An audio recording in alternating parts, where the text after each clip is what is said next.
Hey guys, hope you're doing well. Just before I get into today's podcast, if you're interested in having a mock pageant interview with a panel of 3 judges, that's myself, Danielle Mullins, former Miss Earth USA, and Gracie Pfaff, former Elemental Court at Miss Earth USA and also our social media expert.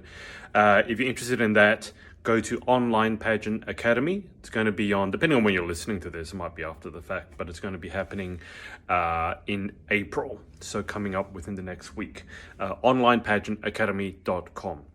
That being said, I had a friend over going to today's topic, which is don't waste a lot of money on expensive pageant gowns. Now, before you absolutely flame me and you hate me because some of you have very expensive tastes, of course, whatever you choose to do, that's your business. You made that money, I hope. I hope you didn't steal it, but what I'm saying, I hope you're not just spending other people's money willy-nilly without giving consideration to whether it's worth it. But I had a friend, and I was thinking about this because yesterday, over the last 2 days, I've been going clothes shopping myself because I'm going over to the States in June for a pageant, and I haven't really, I don't spend a lot of money on clothes, probably typical guy. But, when I'm going to a pageant, I do want to look reasonably sharp. I don't want to look like, a dung beetle that's just crawled out of the earth somewhere. So I was going shopping and having the expensive tastes, such as probably some of you do, I immediately thought, it's going to be a chance to get a custom-made tux, made to measure. So you go to this place, they measure you, and then you pick the fabric, you pick I don't know how much you guys know about tuxes and suits, but you can pick the number of buttons. You can pick whether you want I think it's called the lapel, made of a different material or satin material, and the fabrics. I mean, 2 days ago, I went to this place and he basically gave me, like when you look at wallpaper, I think, or drapes or curtains, and they just give you books of fabric. Books and like a couple of inches thick, each of them. There were 3 or 4 books, and of course they weren't in any particular order. But there's all these fabrics that you can choose from.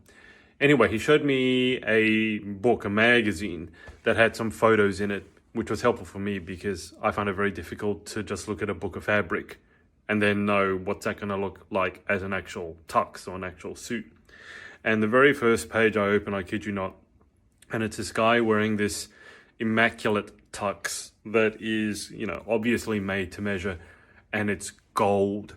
It's this golden material with this really intricate, beautiful pattern. It's sparkly. And I asked the guy, because that caught my eye. Everything after that was kind of an anticlimax. I asked the guy, has anyone bought this tux first off? And no one had been brave enough or stupid enough to buy it. Then, of course, I needed to ask the price. And the price for that, custom made, was about $1,700 just for the jacket. Now, this is Australian dollars, mind you. And to be honest, for a custom-made jacket, made of the material you want, the design you want, and if you've ever seen a perfectly tailored suit, it does hang on you differently than an off-the-rack suit, unless you just happen to be lucky enough to match the exact measurements of an off-the-rack suit. I don't, especially, my legs, not so much. But about $1,700, which is probably pretty reasonable. But I had already made the decision that I wasn't going to spend money straight away without looking through my options. And so I looked at the sparkly one, and I went to another place that also could do custom suits, and that was going to be about $2,000. That was for, I think, another jacket. And you can look at that and it's very tempting. I think when you're going into a pageant, whether you're like me and you're going as a visitor or you're competing, to spend that money very quickly without thinking about it. But I went and looked at some other options, and I ended up, I think it's important that you give some thought as to what the purpose of spending this amount of money on your gown or whatever it is what's the purpose of this gown? Like, if you're just going to wear it for the pageant, it's a bit different to, are you going to get use out of this gown in some other capacity? Are you planning potentially on buying it secondhand and then selling it, or buying it and then selling it, or renting it out, whatever it is? But I realized for me, I actually went back to my wardrobe, which is something that you probably want to do. It's like, go and look at what you actually have in your wardrobe already. see what fits. This is really important. I had to go through my wardrobe and not only see what I had, but does any of this stuff actually fit anymore? And the jackets did. The tux pants did not, because again, well, not again, but if you've been following me for a while, you probably know that I used to coach tennis, and I do work out a fair bit, and I tend to put on muscle mass quite easily on my bum and my quads, my legs, and so I'm very big down there. So if it fits around my waist, if a pair of pants off the rack fits around my waist, it's going to be way too tight around my bum and my legs. And conversely, if it fits around my bum and my legs, it's going to be way too big in the waist. And so I put the tux pants on and they were too tight. So I knew I had to buy a pair of new tux pants, tuxedo pants.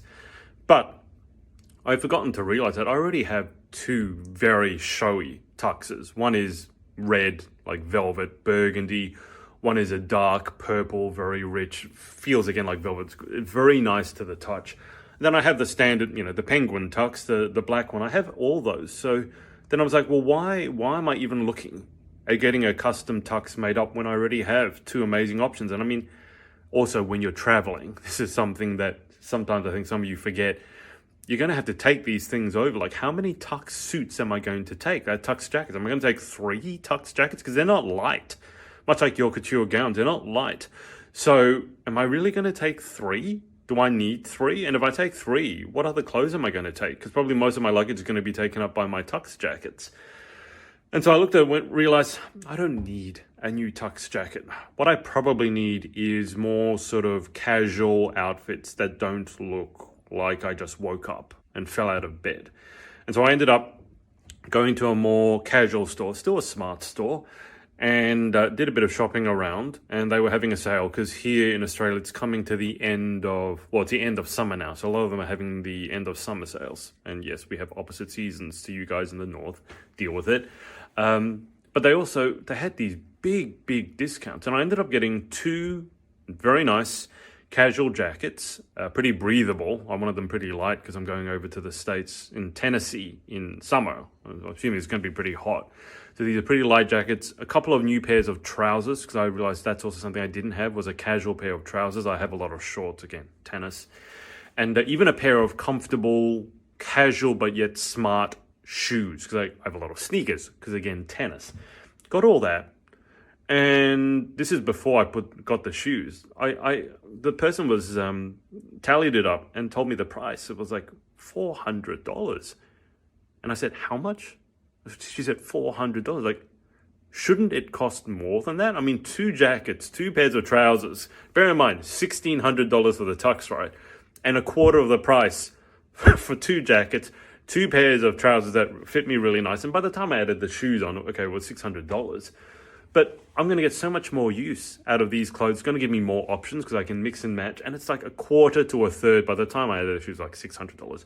A third of the price of getting 1 tux jacket that, let's be honest, I'm not going to have any other occasion to wear a golden tux jacket outside of a pageant, right?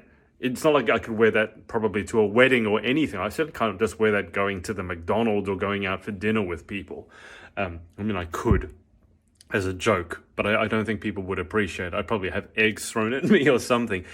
But my point is, I spent a quarter to a third of the money, got something that I actually needed, and I ended up saving, obviously, a lot of money. Now, I had and I'm much happier with my choice, by the way, because I got a good deal, and I realized I actually got something that I'm going to get use out of outside of the pageants. I had a friend over in the southern states who was going into a pageant, and she had previously complained to me that, she was struggling to make ends meet, that money was an issue. No judgment for her there. I mean, obviously a lot of us are struggling with cash flow at the moment, with cost of living and all that. But it was a bit of a shock when she said she was going to go into a pageant, because after her last experience, it really hadn't ended well. And she had actually gone through, I think, a bit of a depressive period where she just wouldn't respond to anyone or anything, didn't leave the house. It was pretty bad. It was very bad. And so I was surprised to hear that she was deciding to enter another pageant. And the previous pageant she had put a lot of work into, which is part of the reason she was so disappointed, because she had been given the impression that they really based they're scoring on the hard work and not so much how you look. Turned out those are very pretty words, but it wasn't like that at all. But she'd been very sort of let down, or felt like she'd been gaslit or misled by this previous pageant. So I thought she was done. And so she told me she was entering this other pageant, and it wasn't great because she said, well, the last one I did so much work and I didn't get anywhere. So this time I'm just going to go in, I'm just going to say the right words and not do any work. Obviously, that's not a great mindset to have, is it? But she said, I'm getting this gown. It's this amazing gown by this famous designer, I think in Texas or something. He's not going to make a design for me, but he custom made it himself, and he's going to, customize it for me. Not custom make it from scratch, but customize it for me. It's going to cost $10,000. It's a $10,000 gown. And I was like, I mean, you don't want to. The media reaction is like, why are you going to spend so much money on a gown when you're already complaining about not having enough money? Like, you really think, and this is American dollars. To give you an idea, like at the moment, the Australian dollar is close to half of the American dollar. It's like 60 cents or something. So one Australian dollar buys 60 American cents. This is American dollars now. We're talking $10,000 American on a gown. Sadly, when I saw her competing, I was like, the gown is okay. It looks good on you. Is it worth $10,000? Absolutely not. Like, not when you take in, not when you take in the big picture of what you want to be spending on in life. And even if you narrow down and you just look at the pageants, and here's the thing, here's the reason why I'm saying I don't want you to waste money on your gown. Yes, I want you to look good, feel great. But what's the actual point of the gown? What's the point in the microcosm of the pageant? What is the point of the gown? Now, I'm going to assume here, and this is a giant assumption, okay, that the judges that you're going to be walking in front of know what they're doing. And when I say they know what they're doing, that means when they look at you, these are the sort of judges who will say, it's not, the gown shouldn't be wearing you, you should be wearing the gown. They're also the ones who not only say, but they score based on beliefs such as, well, I'm not going to mark someone up simply because of their gown, and I'm not going to mark someone down simply because of their gown, or their swimsuit, or their fun fashion, whatever particular, category we're talking about. It's not so much, I'm not going to mark you on your clothes and what you're wearing. It's more your stage presence, your confidence, and the sort of person that I think you are on stage. And yes, you want your outfit to accentuate that, obviously. But I'm not going to mark you higher simply because you're wearing a $10,000, $20,000 couture gown versus you got $50 something, you thrifted it, or you got it from Kmart or something like that. And now that's a giant assumption, because there are judges who either seem to say that, but then mark completely differently and just mark based on who's got the most fancy looking gown. Or judges who don't know what they're doing. I call them Z-list celebrities, and there's more and more of these coming in. They don't know what they're supposed to be doing, and so they're brought in because they bring, kudos and attention to the pageant, but then the director doesn't bother actually telling them what they should be looking for. And so what I'm saying is, assuming you're in front of a panel of competent, knowledgeable, and self-aware judges, which I think you have to, because if you're going to assume, if you can't make that assumption, then there's no point doing anything, because it could be the judge just picks a girl he likes or she likes. And so there's no point doing any preparation, because who knows? It's just, a shot in the dark. But assuming competence and self-awareness, is a $10,000 gown going to net you a higher score at the end of the day? And here's the thing. If you could get a gown, okay, let's say not $10,000, but let's say $500, which is not exactly pocket change for a lot of people. Let's say $500 gown.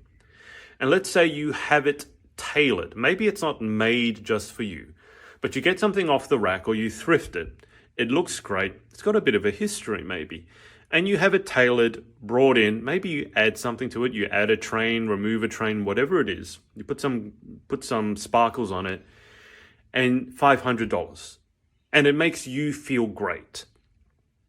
Is a $10,000 couture gown that wasn't really made for you, or could be made for you, but really most of that that price markup is just the brand, let's say, the brand name. It's not really better material. It could frankly be quite shoddy material. It doesn't even fit you that well, but it was made by so-and-so, and oh my God, it's a $10,000 gown. Do you really think that's going to move the needle in the score that you get? Okay? You're in the evening gown section, and let's say if you could rewind time and you do one walk in your $10,000 gown, and you rewind time, you do exactly the same walk. Okay, it's not like you feel better in the $10,000. Let's ignore that for a sec. But you do exactly the same walk. You rewind time, you do exactly the same walk in your $500 gown, or your $50 gown, or your $1,000 gown. Again, in front of competent judges. How much is that going to move the needle in the score that you get? Let's say out of 20 or out of 100. Sorry, I had a quick change of scene. One of the neighborhood cats that I've been befriending showed up at the door and started jangling a bell. I was like, what was that sound? I looked at it, oh, hello. Name is Blueberry. It's a lovely cat. But if back to this scenario, right, where you've walked in a $10,000 gown and you've walked in a $500 gown, done exactly the same walk in front of the same judges, do you think that's really going to move the needle? And look, the answer is going to be obviously no. If it's in front of competent judges again, it really comes down to personal preferences of the judge. And as I said, no, you might walk slightly better in a $10,000 gown because it makes you feel better, whatnot. But from my perspective, let me give you an example. If I look at you and you've made it public knowledge that you have a particular gown, right, made by a particular designer, and let's say that I know that's a $10,000 gown, and I look at you walk, and it's like, okay, pretty good, and I know this is a $10,000 gown. And then another girl comes on, walks on stage after you or before you, let's say does the exact same sort of quality of walk. Let's say the walk is like an 8 out of 10, right? An 8, a 9 out of 10. She does the same walk, and yet she's made it known on her social media, or I happen to know that that's a $500 gown, or that she thrifted that gown, or that that's her mother's gown who wore it for some other occasion, or her grandmother's gown who was competing in Miss USA back, 20, 30 years ago, whatever it is. And she took it, she recycled it, she dressed it up because she has an environmental advocacy. I'm just making this up right on the spot. But my question to you is, who do you think I would mark higher? If the walks are exactly the same, one of the girls is wearing a $10,000 gown that she bought new, and I know she probably couldn't afford it. So it's probably a parent or a partner who's bought it, or there's been some behind the scenes deal. You think I would mark that person higher? Or the girl has the exact same, quality of walk, but is wearing a gown that's been thrifted or second-handed, or she's had to dress it up a little bit. She's put a bit of love into it. And I probably shouldn't be swayed either way, right? Because again, I shouldn't be marking the clothes. But if I look at that person, I'm going, okay, you just dropped the $10,000 on the dress. But the other person put a lot of work, a lot of heart, and frankly, she saved the world a bit because she didn't buy a new gown. She thrifted it or second-handed it if she did. I like that girl more because she hasn't just dropped a ton of money on something that has caused more waste. She's maybe, again, recycled, reused something. And again, that's an example. Even if it was a new, something new, but it was only $500, I'm looking at that person going, well, that person has exactly the same quality walk, and she hasn't found it necessary to drop a butt ton of money on a gown for not really any good reason. So this is me, my preferences as a judge. Not every judge is going to be like me. Obviously, everyone is different. But my point is the $10,000 that you spend might actually move the needle against you. I'm assuming you're buying the $10,000 gown because you think the needle's going to be moved up, like you're going to score better. I'm here to tell you, it might actually not, it might not even be neutral. It might move the needle against you. If you walk on stage and someone doesn't really like the way you look, like they don't really like your walk, and maybe they mark you an interview and they're like, I'm not really sure on this person. And then you show up They don't like your style of walk, and then you're wearing this really, really expensive gown, and they know because of the designer's name or you've made it known on your social media how much. I wouldn't advise doing that, by the way. But they know it's a really expensive gown because of, let's say, the brand behind it. And they're like, yeah, I know that's expensive, but I really don't like the way it looks. It begins to work against you. Can you see this? Can you see what I'm saying? You're getting the gown, I'm assuming, because you assume it's going to move the needle in your favor. But I'm telling you, that $10,000 you're spending could be moving the needle against you. Not guaranteed, but it's not guaranteed to move the needle in your favor either. So now there's something called opportunity cost. Now, for those of you who haven't done economics, well, I learned this in economics, maybe it's common knowledge, I don't know. But opportunity cost simply means if I spend $10,000 in one area, well, I now have $10,000 less to spend in every other area. Because I can't spend the $10,000 and the same money in two areas. I need to decide. That $10,000, let's be generous and say, okay, you don't get the $10,000 gown. Let's say you only, in inverted commas, get the $5,000 gown. Now, I'm sure if you shopped around, you could still get a very good gown for $5,000. No one's going to look at it and go, oh, that's cheap. Where else could you spend that money? And let's say we don't even go, okay, I could put a down payment, could contribute to my college fund or a down payment on a house. And not that that's going to get you very high. Maybe it's car repayments for a year, okay?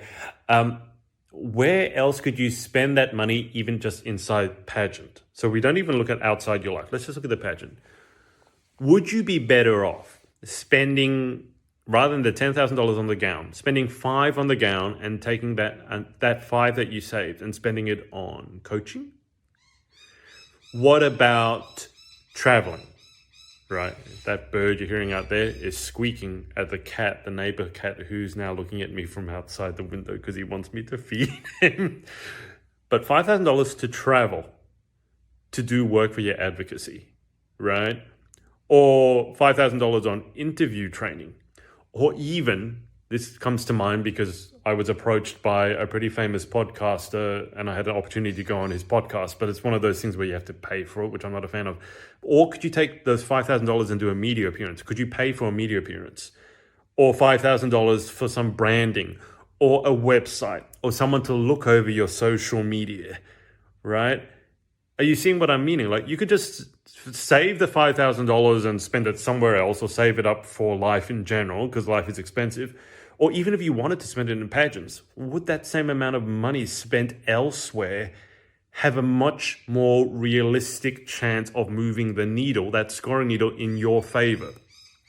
And thinking about it long term, if you spend $10,000 on the gown, even if you win, at the end of the day, what do you have? A $10,000 gown. It's not exactly a usable skill. But if you had spent $5,000 on interview training or presentation training or branding or a website, those are all things that you could take after the pageant is over, win or lose. Those are things that you can take, leverage, and benefit from after the fact. Like if you spend $5,000 getting a website designed, and by the way, in this day and age for $5,000, you can get a very good website designed, and you had that branded with your domain name, your name, official.com, whatever, you could leverage that so much after the pageant is over. Maybe you take on a business coach for that, okay? But my point is, as my neighborhood cat almost falls off the veranda, I apologize for this, but you can see it's real. I'm just hoping he doesn't fall off. He's a lovely cat. He's so friendly. Doesn't make a noise. He's just really friendly. He's not vocal at all. But my whole point is, I want you to think, if you have a certain amount of money, and I encourage you to do this, set aside a certain amount of money you're willing to spend on the pageant. Let's say it's $10,000 or $20,000. That's very high, by the way. And I don't want you to listen to this going, oh my God, is that how much I should be spending? No, absolutely not. It's just in my head because of the amount of money that my friend dropped, the one who spent the $10,000 on the gown. Let's say you have a budget of $1,000, okay? Where do you need to spend it on? Of course, outfits and, makeup, hair, maybe a photography shoot, okay? But my point is, work out where you want to spend that money. And then maybe look at it on a percentage basis. If you are entering a pageant, and if your purpose for entering the pageant is to improve yourself as a person, work on yourself as a person, and yet you have spent 90% of your budget on how you look, I see a conflict, don't you? On the other hand, if you're entering the pageant and you've spent 50-50, 50 on things on how you look, which is important in the pageant. Don't let anyone tell you it doesn't matter.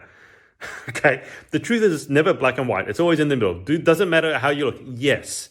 Is it all about how you look? No. Okay? But let's say 50% is on hair, makeup, your outfits, etc. And yet you spend another 50% on coaching, on networking, on business opportunities, on branding.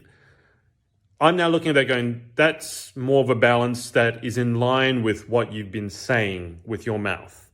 Like, for me, pageants is not just about how you look. It's about the advocacy. It's about the people you meet.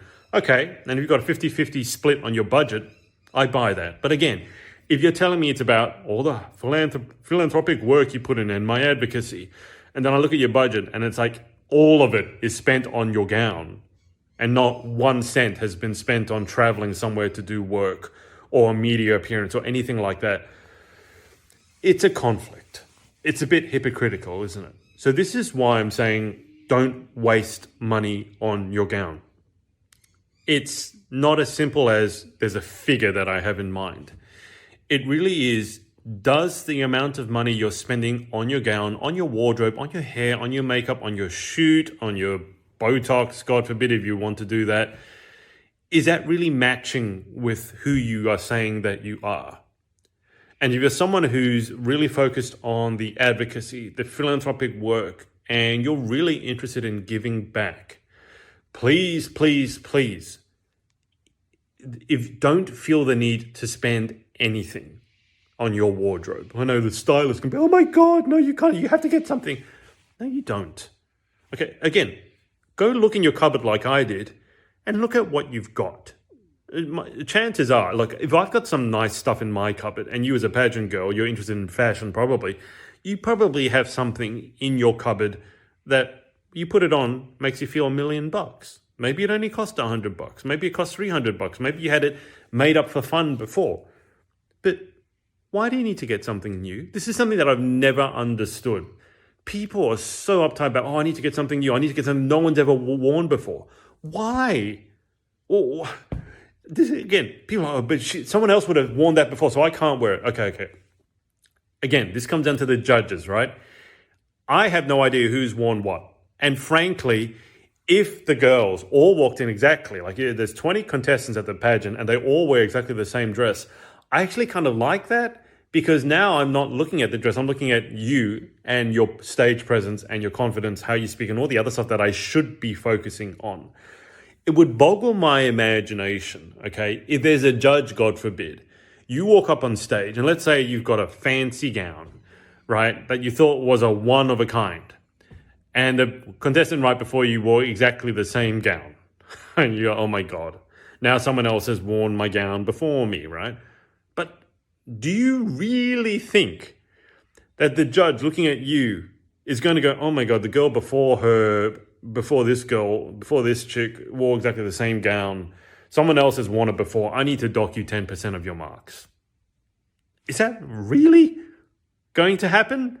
I hope not. I've never heard of that happening. It wouldn't surprise me if it happened somewhere. But if that's not going to happen, why does it matter if someone else has worn the same dress before? It doesn't. So, no, don't get me wrong. I know there's something about having a cool one-of-a-kind outfit that no one else has. Don't get me wrong.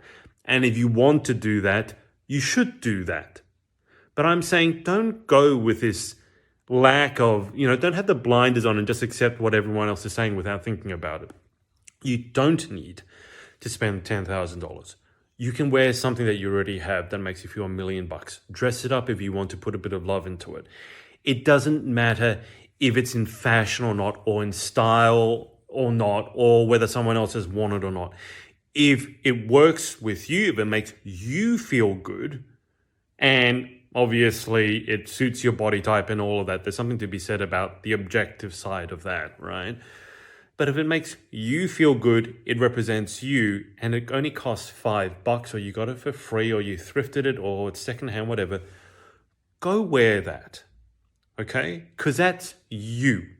And focus on what's important to you, which hopefully is all the other stuff that we talk about, the philanthropy, the public speaking, the networking. If you want to spend a bit of money, spend a bit of money. But what I'm saying is work out how much in advance. Like work out how much, again, put aside a budget. How much are you willing to spend on clothes, if anything? Like, do you have to? Do you have to spend anything? If you've got a giant cupboard and you've got loads of shoes, dresses, all this stuff that you never wear, go wear something of that. Okay, I'm sure you've got that big of a cupboard, you've got something that you could wear. Spend the money elsewhere. If you really feel that the gown is going to take you to the next level, if you really think that, spend what you want. But again, remember the opportunity cost. You spend 10 grand, like my friend did, on that gown. Where else could you be spending that 10 grand? And if you look at outside the pageant, how long could that pay your car off for? How long could that pay for rent? How much food could that buy? Is it really worth spending the 10 grand? Remember, you're spending the 10 grand on the assumption that that's going to make your marks higher. And I've already told you, it could actually work against you and it could make your marks lower. Would you really be willing to spend $10,000 on a gown that made your marks lower? Probably not. So it's just food for thought. Spend money where it matters to you. But the focus is the big important word, and that is what's important on you. There are going to be a lot of people, not just in pageantry to be fair, but in life in general, who will tell you what they think you should spend money on. If it's someone who's a stylist or someone who's into fashion, they're going to tell you, oh my God, you should get this gown, you should get that gown. If it's someone who's into hair and makeup, obviously they're going to think you need to spend more money there. If it's a pageant coach, they're going to say you should spend more money there. Everyone has their own vested interests. So you have to have a vested interest in you. So as with so many of these things, it comes down to what's your point for entering the pageant? What do you want to represent? What do you want to stand for? And just make sure that when it comes to spending money on clothes and anything that's sort of more outside facing rather than inwards facing, just make sure, I think, that what you're spending is reflective of your actual values.